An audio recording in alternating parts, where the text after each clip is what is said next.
Rodney Hash live edition. So as you guys know, this will be a little bit more off the dome. Today, what we are going to be talking about is SB56, Issue 2, the event scene, why it's been legal under Issue 2, how it's been popping off, why it's been popping off, as well as, honestly, some drama that started over on Instagram. I'm not going to name names because, in all honesty, I've thought about it.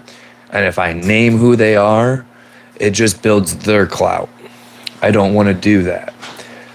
The name of the game is support good people, prop up the good people, and call out the bad actors in the industry. And that's something that I will always try and do.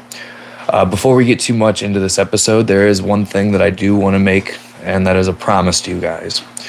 From this point on, I will try and be on here, whether it be a live or a podcast episode or just something at least once a week. At this point, I'm starting to invest a little bit of money now that I've come out of debt. This podcast mic was not cheap. I have something coming as an interface on Thursday. I'm really trying to work on this. So with that comes, I just have to be consistent with you guys. So going forward, at least once a week, I should be bringing something to you guys.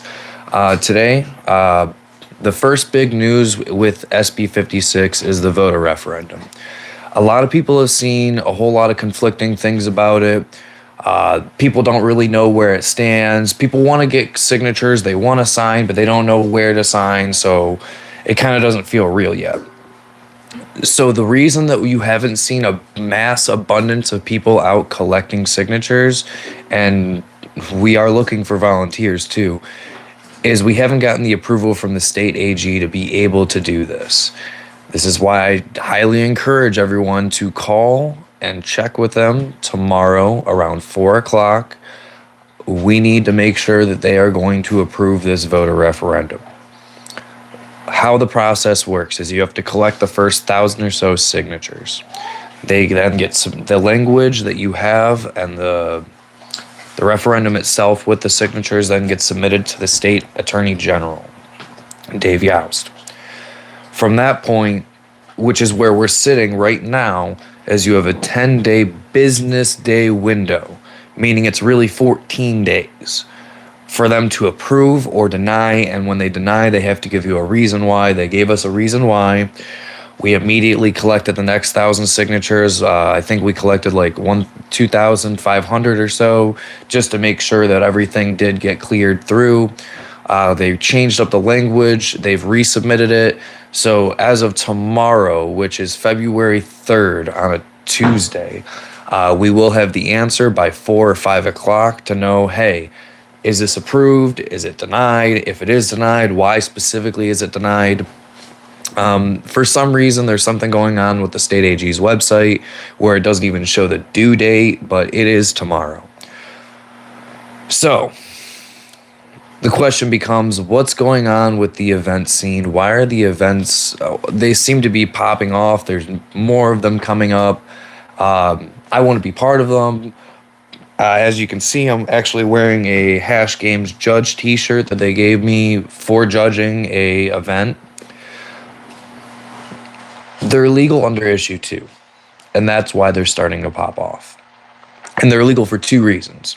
A, cannabis events as a whole has become legal, whether people are gifting products or not, because of the fact of under Issue 2, if you are a private residence and a private business, you are allowed to allow consumption on your premises. People can smoke. Generally speaking, most things that are, if like cigarettes are banned in a certain area, cannabis smoking is banned in a certain area. It's no smoking and vaping across the board. It's pretty simple. For some reason, the state legislature decided with SB56 that they didn't like that. They don't want you to smoke anywhere outside of your private residence, inside your home. It just kind of is what it is. So for that reason, SB56 can help or will not help, but it hurts us and it undoes parts of the things that make the event scene legal. So on that one alone, that's already making SB56 bad and making the event scene illegal when it's already been legal. The next portion of that is gifting. In SB56, they recriminalized gifting. The only way that you can legally gift someone something is if we are in my primary residence. So if you come over to my house and I give you under 2.5 ounces of product, that's not a crime. But if we go to a parking lot, say for example, when I got my judging kit, I got 15 grams in a Lowe's parking lot, and it was just gifted to me. Under SB 56, that becomes a crime. They can't do that, let alone at an event. Gifting and donations has been around ever since decriminalization came about. The way that it works, and this is how it works currently still in DC to my knowledge, they don't have dispensaries there. They have events where you can go and I can sell you this sticker, and this sticker may cost $50, and I will gift you an eighth because you donated and you bought this sticker for $50. So for that reason, I'm going to gift you a certain amount of cannabis, up to 2.5 ounces, and that's legal under issue 2, which again, as I said at the State House, issue 2 is a middle of the road legalization rec bill. It is not super extreme lefty. It's not super tight conservative. It's very, very middle of the road, and it is a very good bill. That's why we, the people, voted it in. SB 56 in multiple ways tries to undermine that. It doesn't want us to be able to have events. Why is that? Well, there's a couple of reasons. Yes, we have the GOP, and I think if the GOP simply listened to their constituents, this wouldn't be a problem. That's why you had people like J.B. Callender and Tex Fisher, who are Republicans they're on the GOP party. They generally tend to follow party guidelines. But when it comes to cannabis, they're more liberal and more left-leaning, if we want to go that way.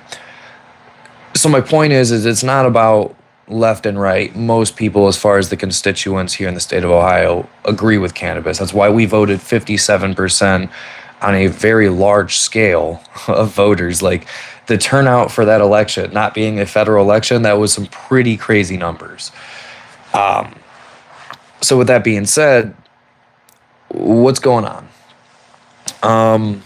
Again, like I said, there is some drama that I will talk about, and where I find issue with people coming to the event scene, specifically pretty much advertising their brand. But we'll touch on that in a minute. So the people that are behind it are the GOP and OCAN, the Ohio Cannabis Coalition.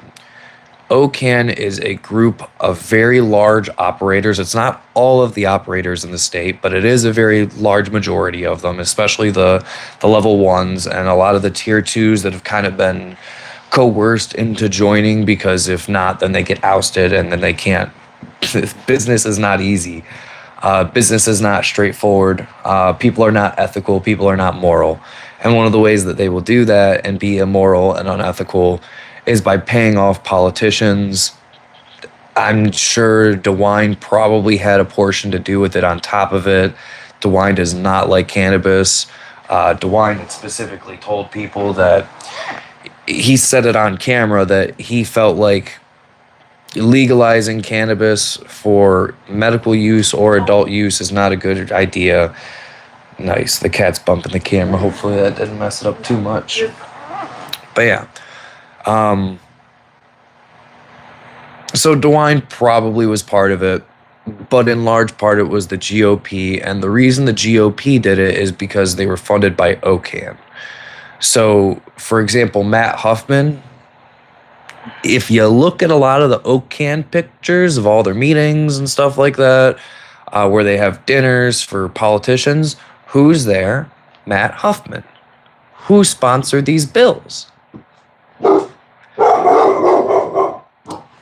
Yeah.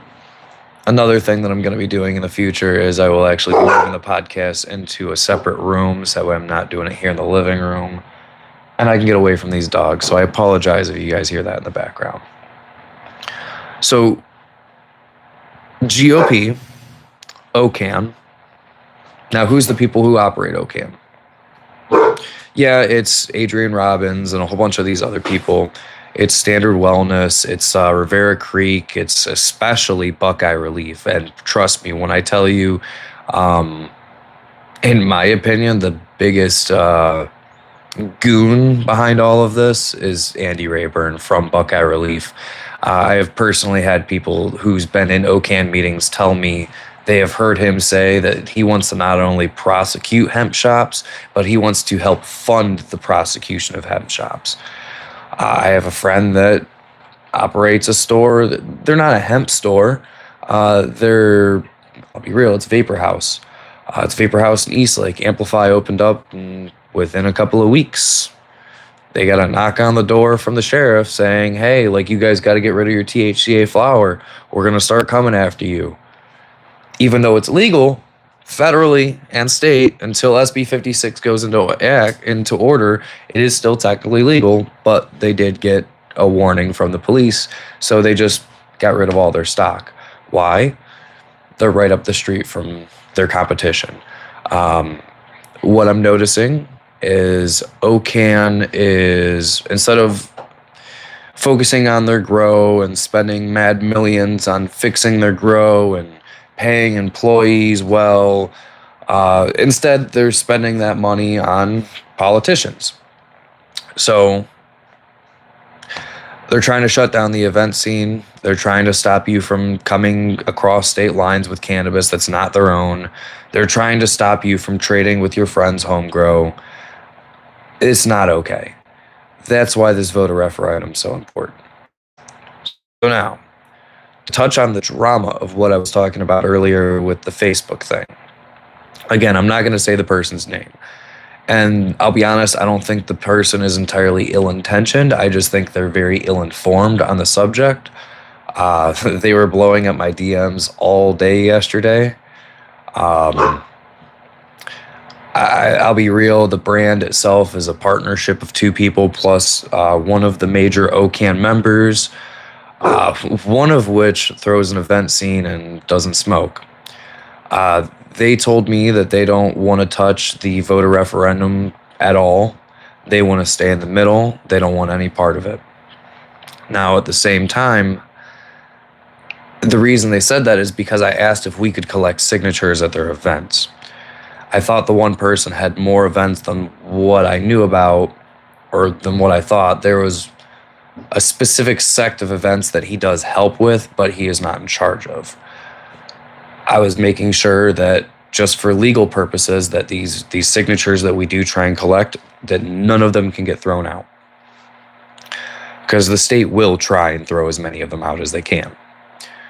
So I wanted to make sure that the event coordinators were okay with us collecting signatures. Now, let me tell you, people at the hash games, the hijacked events, the one that just happened this most recent weekend that was a tremendous success. I've heard nothing but great things.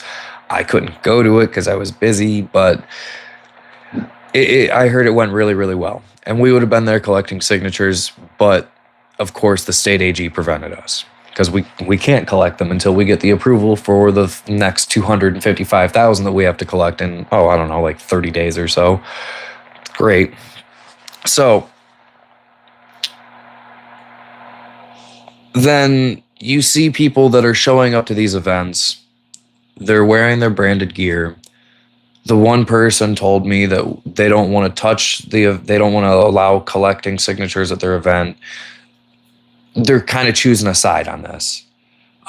Whether they realize it or not, they're choosing a side. So when I then see that same brand bringing in family members and close friends, and they're all wearing their branded gear, and then I also see them coming and they're taking pictures with all of the people that are on Instagram that are influencers and people that really are outspoken and out there. they want to take pictures with all of them, and they're posting them on their Instagram story, and they're tagging them, and they're claiming to be all about the community and all about the culture, when their brand is actively helping SB56 and the funding thereof. And there's future bills that are being talked about too. That's all helping the opposite team here for the community. That's not helping the culture. I don't think that person meant it as that. I think they kind of looked at it as a marketing opportunity. They were looking at it as, how do I talk to these other guys? I think this guy's been a home grower for a while, but I don't think that he was actively involved in the community. I have reached out to a lot of people, Sarah Koya, Ronnie. I have touched a lot of names that have been really OGs in the industry, around longer than I've been alive in the game. No one knows who this guy is. And the other partner doesn't even consume cannabis. And no, it's not Benaleaves, because I know that Bill from Benaleaves was recently on the Ebony Hempress podcast talking about how he doesn't consume cannabis. He likes to have his mind in the right place. And I'll be real, I thought Benaleaves was a lot better company than that, but it's really hard to shop metric. It really is. That's why I prefer to go to the events. That's why I prefer to be able to talk to the person that's growing the plant. If I'm going to consume it, I want to be able to talk to the person that grew it. That's my rule of thumb now. It just is what it is. I know too many things that can go wrong in the garden, and I know too many shortcuts that people take. I don't trust it. Just don't. So when you see someone at an event and they're flexing metric gear, maybe tell them, hey, you understand that what you're supporting is the opposite of this. If you want these to continue, if you want to see events continue, shopping in OCAN stores and buying OCAN products and flaunting OCAN gear is not the way to do it. It's quite the opposite. So I don't really know what else to say on that. It is what it is. Remember to think twice about when people ask to take pictures of you and they're a brand. Not saying everyone's guilty in this, but it's really hard to see. And again, I don't think it's ill-intentioned. I think it's ill-informed. I think people don't understand how bad SB56 really is for us. Again, like recriminalizing it in ways to where it's worse than the decrim laws that we passed 10 years ago. We shouldn't be going backwards. We, the voters, wanted to go forwards, be more progressive with our cannabis laws. The bill was literally quoted as regulate like alcohol. When I think of regulate like alcohol, I think of bars. I live up the street from multiple bars. That's regulating it like alcohol.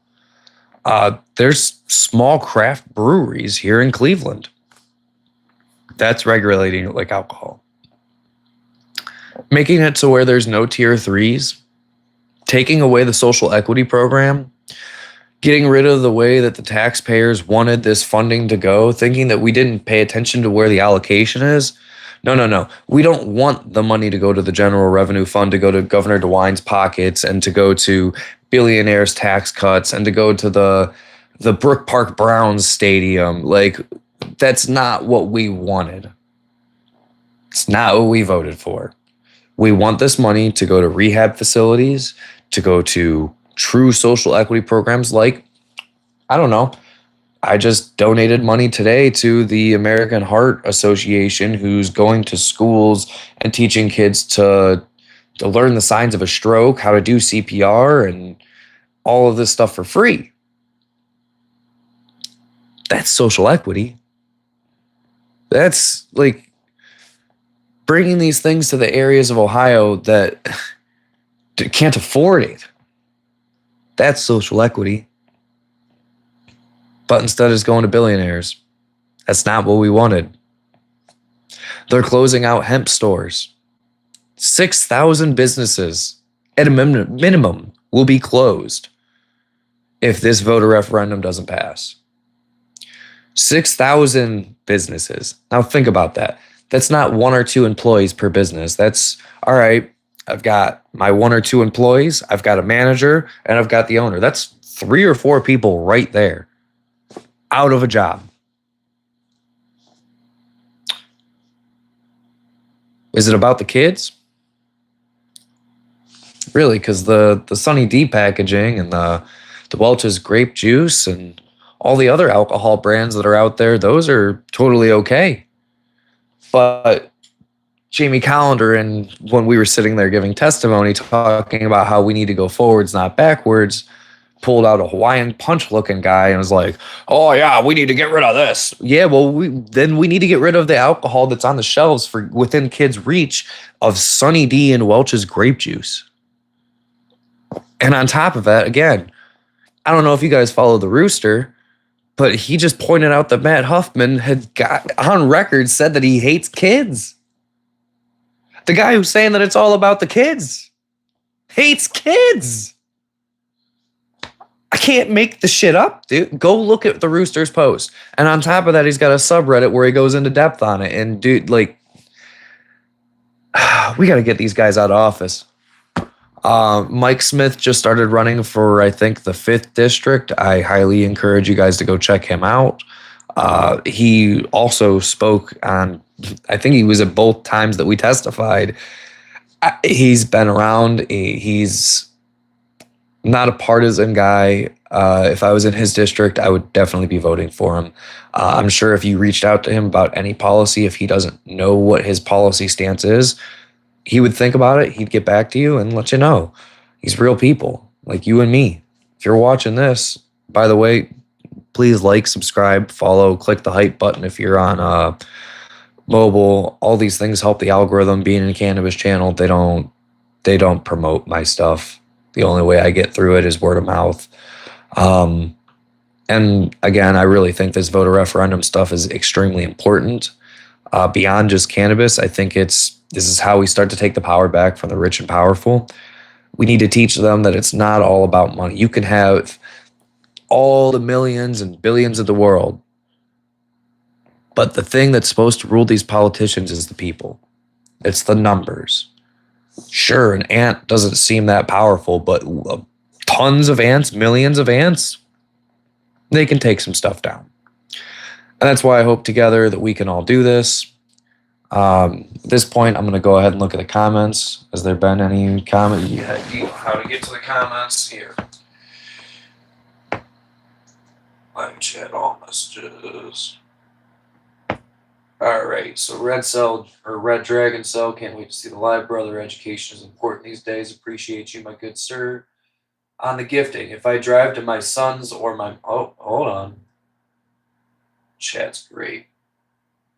If I drive to my mom's house and give them my home grow for the medical conditions, that's now illegal because it's not my home. Yes, that is correct. That is one of the things that, again, so my mom has epilepsy. I occasionally go down her and gift her stuff. Recently, she hasn't needed it because someone gave her a very large amount and she hasn't had to worry about it, and it's been very nice. Now, if I was to go to her house after SB56 passes and I just give her the same amount that I've been giving her, I'm a criminal again. I'm tired of it. I'm tired of being a criminal for cannabis.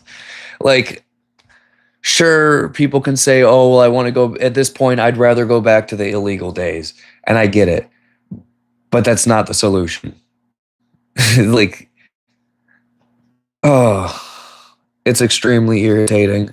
I don't want to have to worry. The thing is, a lot of these people don't understand, like, for example, if Schedule 3 happens, people that work in the dispensary don't understand what it's like to be rated.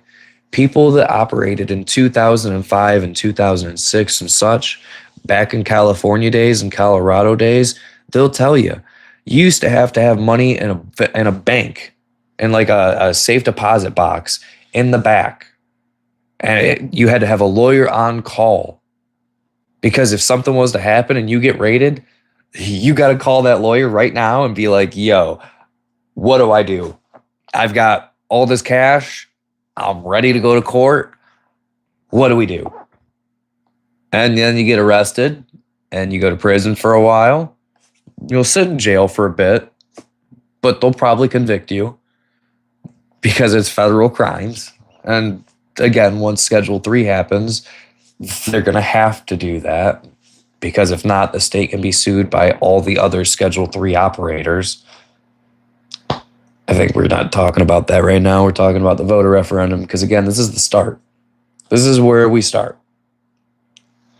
They've messed up where they came after hemp, and when they came after hemp, they also came after all of our rights. So that's something everyone needs to think about. There's a lot of businesses behind us too. Yes, it's we the people, but it's we the people and we the business owner class, not the not the multi-millionaire class, but the small business class. The guy that owns the Vapor House shop, the guy that owns Appalachian Girls, the guys that own 420 Craft. These guys are helping. These guys are helping fund all of this stuff. It's not easy, but it's doable. So I'm going to get out of here. I hope you guys enjoyed this. Like, share, definitely share it with a friend. This information needs to get out. All right, guys, I'll catch you next week. Peace.